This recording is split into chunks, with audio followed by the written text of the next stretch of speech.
usap-usapan pa rin yung impeachment kay Vice President Sara Duterte. At syempre, di ba, natalo yung ibang mga kandidato sa Kamara. At naglalabas ngayon yung mga nanalo sa party list, kahit wala pang declaration. Itong si former Senator Leila de Lima and Attorney Charles Jokno na sasama dun sa team ng Kamara na magko-prosecute nga kay VP Sara. What's your take on that, Attorney Sal?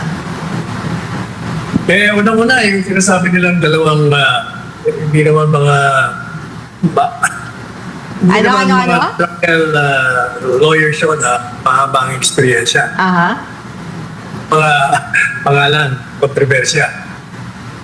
But before that, hindi ko alam kung bakit hindi pa lumalabas sa dyaryo. Kasi kahapon, I received a copy of a Court of Appeals decision. Pinadala sa akin ni dating ES Pingbong Bedaldea sa Hague. Kuha siguro siya ng kopya. Alam mo ba, kasi naalala ko ngayon, kasi binanggit mo yung pangalan de Lima. Hindi ba na-observe ko yan, si dating Senator de Lima? Lumalabas sa desisyon ng Court of Appeals. Kasi if you remember, dito sa programa natin, hindi ba ilang beses natin tinalakay na initially, yung mga witnesses, tinuturo si de Lima na guilty. Di ba? May mga testimonya sila. And then, after several years, bumaliktad. Nagkaroon ng recantation of testimony. Natatanda mo yun? Yeah. And then, yung judge, on the basis of recanted testimony, inabsuelto niya.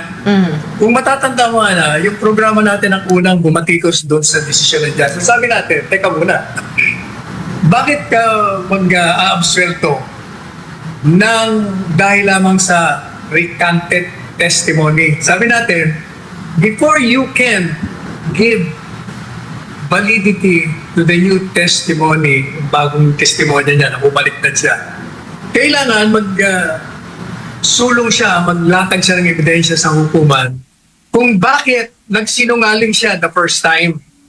Kailangan ipakita niya na siya ay inimpluwensya, tinakot, binayaran. Kailangan ipakita mo muna yun para kapanipaniwala na ngayon ay nagsasabi ka na ng totoo.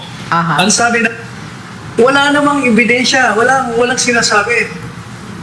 Batay sa mga nabasa natin sa dyaryo, walang sinasabi na yung defense introduced evidence to show that the witnesses have been intimidated, coerced ng outside forces para magsinungaling. Wala. Kaya nga ako, hindi ba, ay natatandaan ko, sabi ko sa prosecution, maghain kayo, mag-apila kayo, merong grave abuse of discretion dito.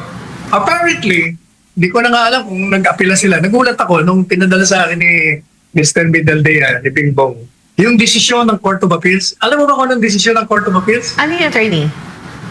Ang desisyon ng Court of Appeals, batay dito sa natanggap ko, ay pinawalang bisa ang pag-aabsuelto kay de Lima sa kaso niya. Sapagkat sa ngayon sa hukuman, hindi nasunod yung rules on evidence. Yung sa testimonya, yung recanted testimony na sinasabi ko, hindi inaprobahan nila na kaya itong mga nagsinangaling dahil mga tinakot. Hindi nasunod, madalit sabi. Kaya sabi ng Court of Appeals, null and void ang acquittal, ibalik sa hukuman at ituloy ang pagbibista. Patunayan nila. O yun ang latest. Nagtataka ko bakit hinahanap ko sa mga mainstream na dyaryo, pati sa social media, wala pa lumalabas. Pero paano yung Attorney Sal? Nakalabas na siya. Ibig sabihin, ibabalik siya sa kulungan? Hindi naman ganon. Hindi ko alam kung anong mangyayari. Kasi she was acquitted and on the basis of that, she was released. Pero kung null and void, ibig sabihin, balik ka sa dating status. So, status ko, balik ka sa kulungan, ganon? Sa tingin ko, ganon ang mangyayari. Kung null and void yung absuelto mo kung ang naging batayan ng release mo dahil inabsuelto ka, paano? Dapat ibabalik ka. Kaya kung ibabalik ka sa kulungan, paano ka makakasama doon sa impeachment prosecution team? Well, that's Hindi, hindi bago ko lang, yung attorney, ah. hindi Yes, ko lang okay. sigurado. Kasi, di ba, parang 3 kaso yata yun eh. Kung alin doon sa 3 kaso na inabsuelto, tapos pinawalang visa ng Court of Appeals. Of course, pwede naman silang pupunta pa sa Korte Suprema. Ayan. Samantala, Attorney Sal, iniulat ng Parish Pastoral Council for Responsible Voting o PPCRV na umabot lamang ng 80.32% ng voter turnout o voter turnout sa katatapos lamang ng midterm election ngayong taon. Ayon kay Ana Singso, tagapagsalita ng PPCRV, mas mababa ito kumpara sa 83% turnout noong 2022 presidential elections. Pero tinawag pa rin itong kahanghanga dahil midterm elections na ito at napansin din ng PPCRV ang pagbabago sa voting behavior ng mga botante dahil maaga pa lang ay o sa umaga ay haba na po yung pila sa mga presinto taliwas sa mga dating nakagawian na ang peak ng botohan ay nasa hapon. So sa tingin mo, ano yung nagtulak sa mga Pilipino na lumuhok natin na mas maaga at aktibo ngayong midterm election? But despite na mababa yung voters sa labas ng bansa, hindi nga presidential race pero nanggigil yata bumoto yung mga tao ngayon. Unang-una, hindi totoo na mababa number of voters na nagpunta sa presinto. Kasi yung presidential, sinasabi nila this much percent. Ilan ba yun? 81%, 83%. Tapos daw yung bumoto ngayon, parang less than 1%. Kaya ang laki. Biro mo, halos umabot sa presidential. Pangalawa, pwede mong ipaliwanag yan kung bakit marami nagka-interest ngayon. Nagka-interest sila kasi nga, hindi ba, nagalit ang tao sa ginawa ng administrasyon na pinakulong nila si Presidente Duterte. Yun ang nagtulak sa kanila para bumoto kontra mga taong kalyado nila. Nakita mo naman kung paano nagbagsakan yung mga nasa Quadcom, di ba? Si Abante, talo. Si Dan Fernandez, talo. Si Pam Zamora, talo. Yun lahat ng mga nandun. Pati nga nagulat ako na hindi ko nga alam na si Mitch Cayon, yung kongresista dyan sa Caloocan, dating Duterte, yung pala, bumaliktad na pala yun. Kaya natalo siya. Tinalo siya ng, tinalo niya. Nagbagsakan lahat eh. Si Trillanes, ganun din. Madalit sabi, itong mga ito, na kinontra ang Duterte, makatapos na nag-aalleluya sila ng mga panahon. Mabuti sana kung may batayan naman yung pagkontra nila, obvious naman na mali. Kaya yung mga tao, nagkaroon ng interest na bumoto hat na hat, kaya early morning pa, nakapila na eh. Talagang gustong ipakita yung kanilang pagprotesta, ang galit nila sa ginawa nila kay Presidente Duterte. At Attorney Sal, marami po tayong tatanong, mga messages mula sa ating mga kababayan. Mag-short break lamang po tayo at tuloy po kaming tatanggap sa mga mensahe ng ating mga kababayan, yung reaksyon, komento po. At mga kababayan, malaki Honalita Lumando, kaimtang, sabi niya dito, sa politiko na gusto pang tumakbo sa next election, huwag yun ang sirain ang career niyo sa mga Duterte. Tama yan. Ano mo, balikan natin yung usapan natin. Yung nanira, yung mga hindi may paliwanag, yung mga kayamanan nila. Maliban pa sa naninira na sila, ubod pa ng yayabang nila. Ayan, nagkapakan lahat. Ayan, si Stella Kimbo, hindi nanalo sa Marikina, di ba? Sa mga ano yan lahat sa Quadcom eh. Quadcom, Tricom, ano pong mga Comcom. Pati nga si Gwen Garcia, napakalakas ng Gwen Garcia, wala akong nakakausap sa Cebu. Na nagsabi sa akin, hindi siya matatalo, biglang natalo. O kaya nakikita mo yung talagang tindi ng galit ng tao eh. Talagang pinarusahan nila, parusa talaga. Pero meron din naman nakakatuwa. Halimbawa, alam mo dyan, gusto kong i-share ito eh. Nakakatuwa ito. Kasi merong isang konsihala dyan sa Malasiki, Pangasinan, na nagngangalang Dang Mamaril. Konsihala yan ha. Noong nakarang 3 taon, palagi na nagte-text sa akin na nagre-reklamo sa mga kalokohan na ginagawa ng mayor nila, ng konseho. Kaya tinuturuan ko, sabi ko, mag-file ka na sa ombudsman, huwag kang lumabang ka sa lahat ng mga katiwalian dyan. Kung ano mga kalokohan.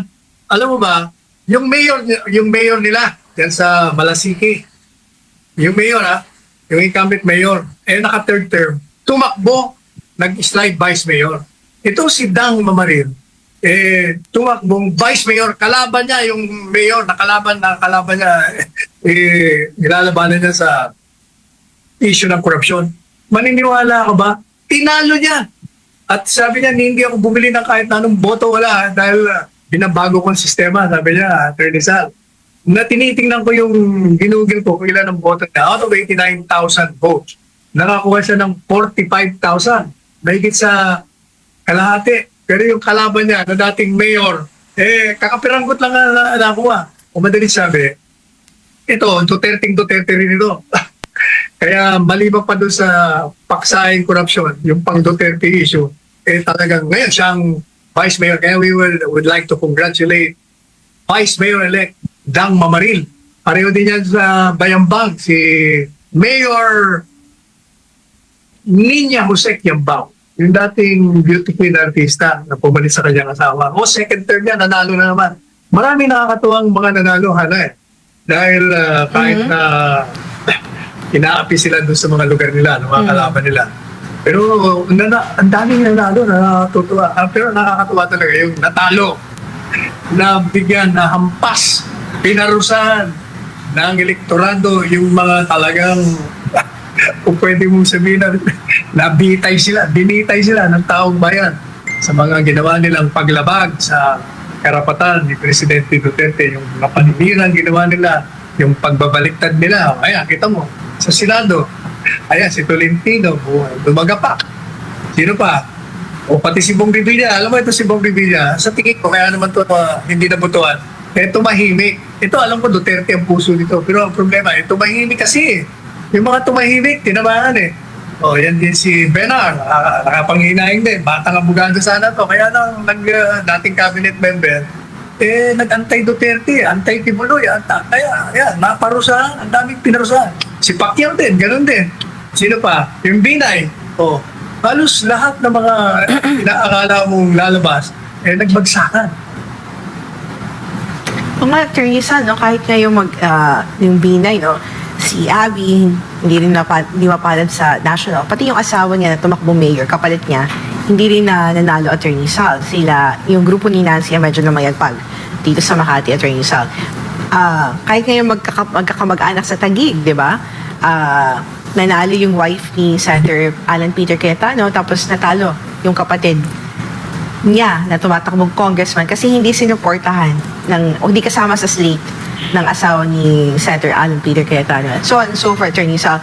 Katulad doon sinabi mo, yung mga umiksena at umepal doon sa mga pagdinig dyan sa Kamara, marami sa kanila, Attorney Sal, ay hindi nanalo ngayong eleksyon.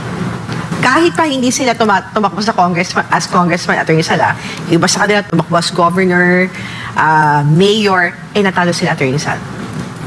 Galit yun. Galit ang tambayan. Sa Buanga din. Alam mo, sa Buanga din, nabasa ko, talo rin yung mga anti-Duterte. Nagbagsakan talaga sila. Yan, ang napala nyo. Pala nyo, forever na kayo dyan. Saka alam mo, ang isa pa napansin ko, itong mga magkakamag-anak na ito, talaga nagpapatayan sila. Nagsisiraan, nagpapatayan. Parang ang dating sa akin, ang tatakaw ninyo sa kapangyarihan. Kayo na dyan ang nagmamayagpag. Ayaw kayong magbigayan sa isa't isa. Kayo nagsisiraan. O yan, sa Makati, sa Taguig, at maraming lugar, ha? Aha. Totoo yan. Alam mo, ang magnet ng kapangyarihan at ng kayamanan pag ikaw'y nasa pwesto, talagang napakalakas. Kaya nasisira lahat yung sinasabi mong prinsipyo, integridad. Kaya mag-revolutionary government na lang tayo. Yun. Yun lang, Attorney Sal. Pero sabi naman ni Pata Totini, the Dutertes have a long history of public service. The most recent recollection is FPRRD's father, who became governor of the one single and large Davao province. Totoo naman yun. Alam mo, yung record ni Digong, Pangulong Duterte, talagang mahirap. Pantayan yun. Talagang, nakita mo, nakakulong na siya at lahat, nanalo pa. Hanggang ngayon, lapse ng tao. Kasi pinakita niya ang pagmamahal niya sa bayan. Wala siyang agenda eh. Hindi siya matakaw. Tsaka yun nga, Attorney Sal. Yes, Binigay niya lahat yung buhay niya para sa pagtindi sa bayan eh. Hindi siya, kita mo, ganun pa rin. Ordinary. Kaya natatawa nga ako yung, sabi niya, ipipris namin ang kayamanan ni Duterte. Sus Maria Jose, ano ipipris niyo? Di ba? Nakita niyo, sa pananamit, sa pagkain, sa lahat ng uri, walang pera yun. Ipipris niyo. From Jeanette yan, online voting na yan, pakana na lang yan ng comment.